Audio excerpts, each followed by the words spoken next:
My dear law students, do you know the difference between culpability and liability? We often use these terms interchangeably, isn't it? But there's a difference between the two. When we are talking about culpability, culpability refers to the punishability. Whether that act is punishable or not, that refers to culpability. Now, when we are talking about liability, liability means the degree of responsibility. Degree of responsibility means the quantum of punishment which will be inflicted after a certain act has been committed.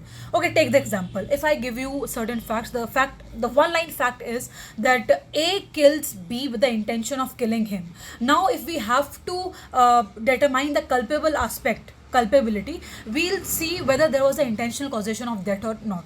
So yes, it was. So as per section 300 of IPC, अब वो BNSA का कौन सा section है ये आप मुझे बताओगे. So as per section 300 of IPC, it is murder.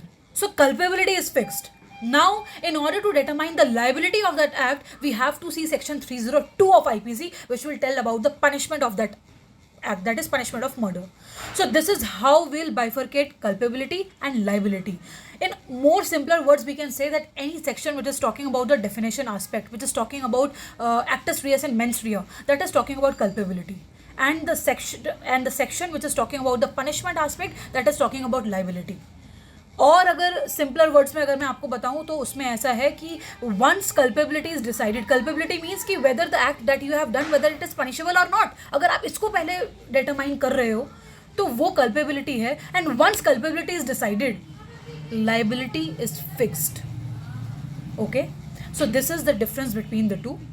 Culpability refers to how much, whether the act is punishable or not. Liability means the quantum of punishment that will be inflicted.